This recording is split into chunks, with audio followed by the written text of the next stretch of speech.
बैतुल्लहम। बैतुल्लहम के मानी गोश्त का घर। फ़लस्तीन की एक बस्ती का नाम जो हज़रत ईसा अलैहिस्सलाम की पैदाइश की जगह है। ये गांव फसील के अंदर सफ़ेद पत्थरों से तबीर किया गया है और यरूशलेम के कदीम शहर से तकरीबन 10 किलोमीटर जनूब में वाक़ है। इस जगह हज़रत ईसा अलैहिस्सलाम की रवायती जाए पैदाइश के ऊपर सलीब की शक्ल का एक गिरजा बना हुआ है। इसके नीचे एक तहखाना है। इस शहर को 1350 से 1330 क़ब्ल मसीह में आबाद किया गया। यही गांव एक रवायत के मुताबिक हज़रत दाऊद अलैहिस्सलाम की जाए पैदाइश और मस्कन भी था।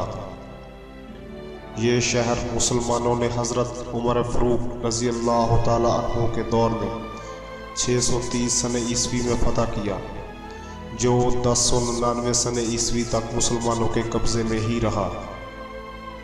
फिर कुछ अरसा के लिए सलीबियों ने इस पर कब्ज़ा कर लिया, जो कि सुल्तान सलाहुद्दीन अय्यूबी के दौर में दोबारा मुसलमानों के कब्ज़े में आ गया। इसके बाद तुर्क सलातीन इसका इंतज़ाम व इंतज़ाम करते रहे। जून 1967 की जंग में इस पर इसराइल ने कब्ज़ा कर लिया, जो 1995 तक कायम रहा। 1995 में एक मुआहदे के तहत इसको फ़लस्तीन की रियासत को दोबारा लौटा दिया गया।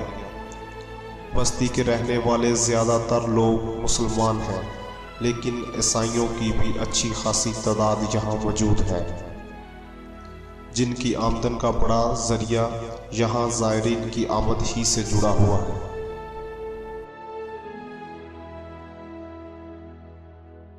उम्मीद करता हूँ कि आपको हमारी वीडियो पसंद आई होगी।